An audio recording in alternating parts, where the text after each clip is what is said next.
Pali na natin lahat. Ganun din naman. Boy, ito na! Ito na, boy! Ito na. Si Taiwan! Bilis!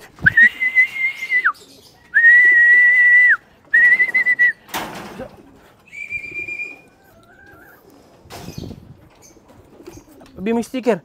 Si Taiwan na yan. Bilis yung Taiwan, ha? Siya si Idol Madla, nakakahanga, may mga hawak, gandang linyada. Ika'y inspirasyon kung bakit hanggang ngayon ako'y palaging kumakarera. Welcome back mga kalapatid, dito sa Madlalop TV. For today's video, abangan tayo ng mga warriors natin today. Galing ulit ng karera. So pauwi natin ngayon yung tatlo nating ibon sa BBC, si Itik, si Kobe, saka si Wantay. So last time, di ba, ang bilis ni Wantay. First dropper. Tapos binangga ako sa oras, halos pasok siya sa top 10. Ewan ko lang ngayon. Sana mabilis pa rin siya ngayon. Kung hindi man siya, sana si Kobe.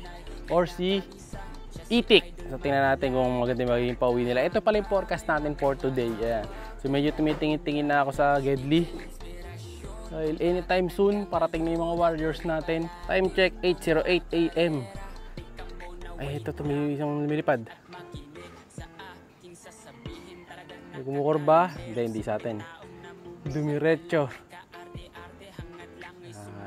Mas maganda makita yan sa taas. Kaso nga, dahil magkakalakot tayo if ever na makagawin yung ibon natin, dito ako pwesto ngayon, hindi doon sa kabila.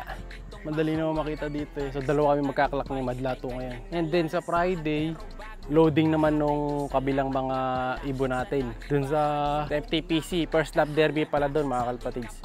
Kala ko nga derby na nakaraan, hindi pa pala yun.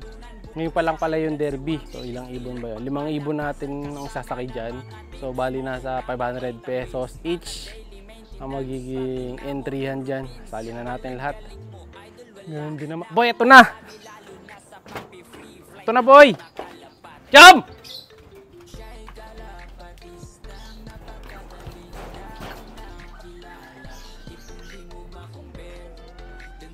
Ito na!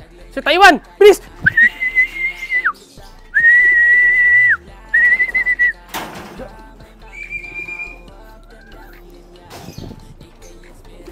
Sabi mo yung sticker. Si Taiwan na yan. Bilis yung Taiwan, ha? Sticker. Oh.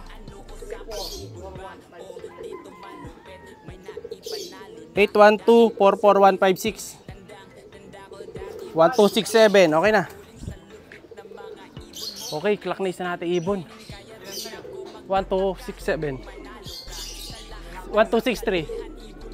1263. Sabay. Ayos, sabay. One down.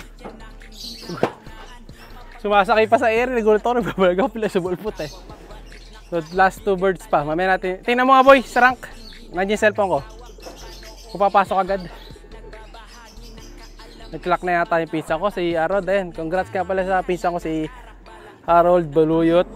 So, nakadali siya sa pooling nung nakaraan. Nasabi niya, lahi din daw nung ibon natin yung lahi nila AJ. So pag lahi nila AJ, lahi nila Santa Ana. Ayan, congrats Insan, more wins to come. Kaso di ata siya nag-entry ngayon dahil may trabaho daw siya. So ano lang siya, pag Sunday lang daw siya nakapag-entry. Congrats San, galing. So, lahi nung ano yun, nung Grisel. Kaso hindi nga Grisel yung nilabas sa kanya. Hindi ko alam ba't ganun yung Grisel na yun. Kamukha nung isang Grisel natin dito na Grisel yung isa. Pero di sila naglalabas ng Grisel, puro checkered o blue bar. Kakaiba eh. Pero yun, may isa na tayong ibon, 1263. Maganda yung clock natin, mabilis, smooth lang. Saka pasok din kaagad. Hindi na siya umigot na matagal. Tingnan natin kung pangilan ang papasok. Pero tingin ko maganda speed niya, 810 pa lang oh. 810 pa lang, ayan oh, ganda-gandang pauwi. Bilo nyo, naunahan niya si Kobe. So, kumbaga, ang laban natin ngayon is yung... Hindi ko alam kung ilang times winner na si Kobe. Siguro pa 7 times winner na yun. Times sa 2 times pulling winner na si Wantay.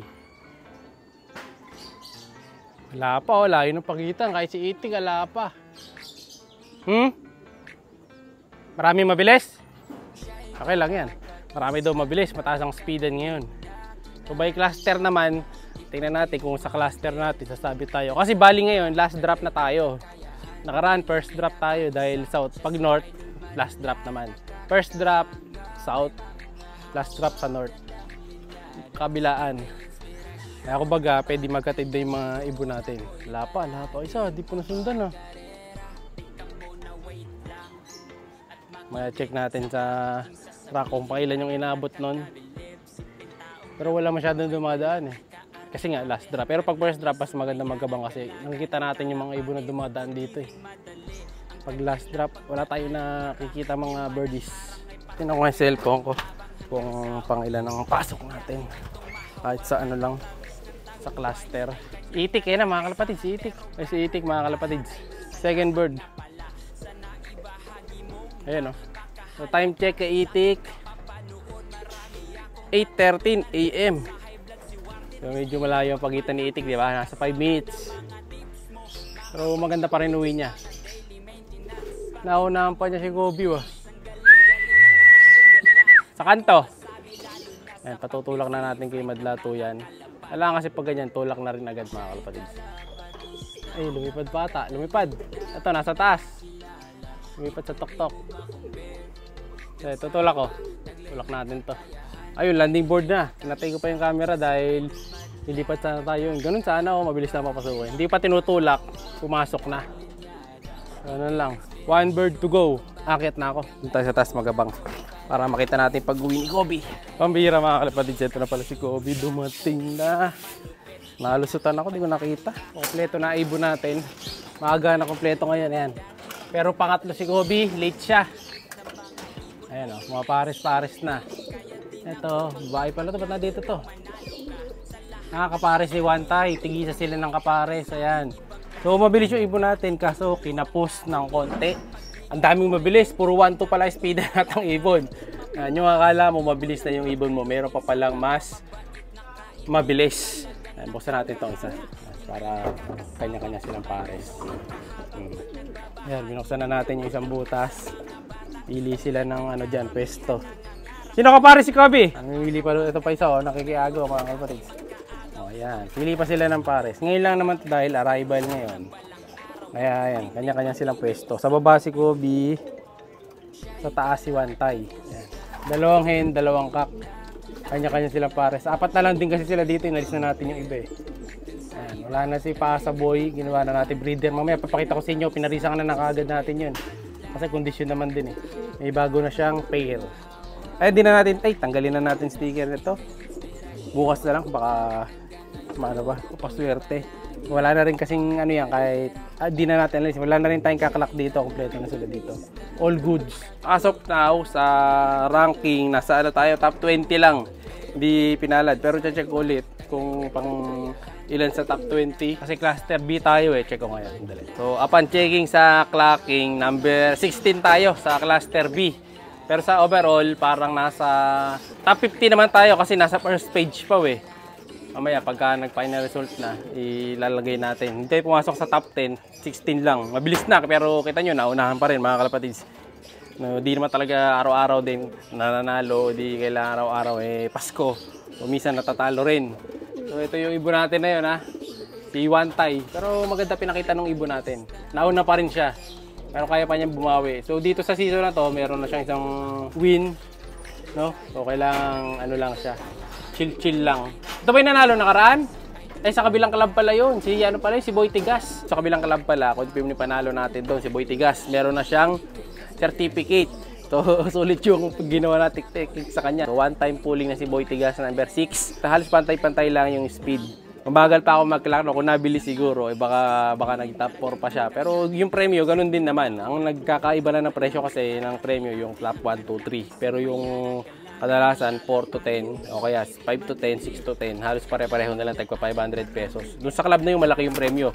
Yung number 10 doon, 500 pa. Pero dito sa nalainan natin 500 din. Doon sa iba kasi, pag 6 to 10 lang, 200. Sa iba naman, 500. Saka mura entry dito sa nalihan natin, 80 pesos lang. Kayiging 500. Di katulad doon sa iba. Basara muna natin yung pinto. So, yun ang pauwi natin today. Ayan, congrats sa mga nagwagi. Next time ulit. So, next loading natin is bukas ulit para dito sa BBC. Like, share, subscribe. Ingat! Siya'y kalapatistang napakagaling na kinakilala.